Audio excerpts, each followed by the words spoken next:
腐竹鱼头包，这道名菜这么做家里老小都非常喜欢吃。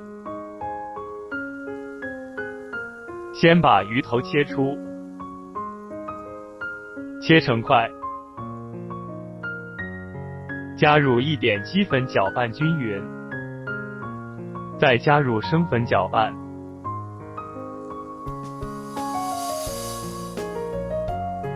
下到热好的油里面，炸10分钟至金黄色。先切好蒜头跟生姜备用，把鱼头捞出锅了。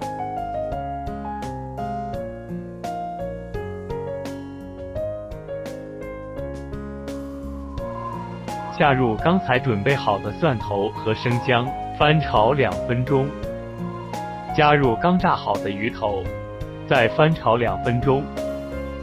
加入适量的水，煮5分钟。拧下几粒胡椒粒去腥，再加点酱油。先切好大蒜跟辣椒备用。加入腐竹，煮3分钟。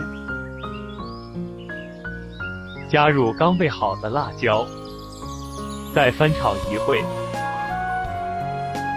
然后我们把腐竹鱼头装进砂锅里，加入准备好的大蒜，再煲5分钟，一道香甜鲜美的腐竹鱼头包就做好了。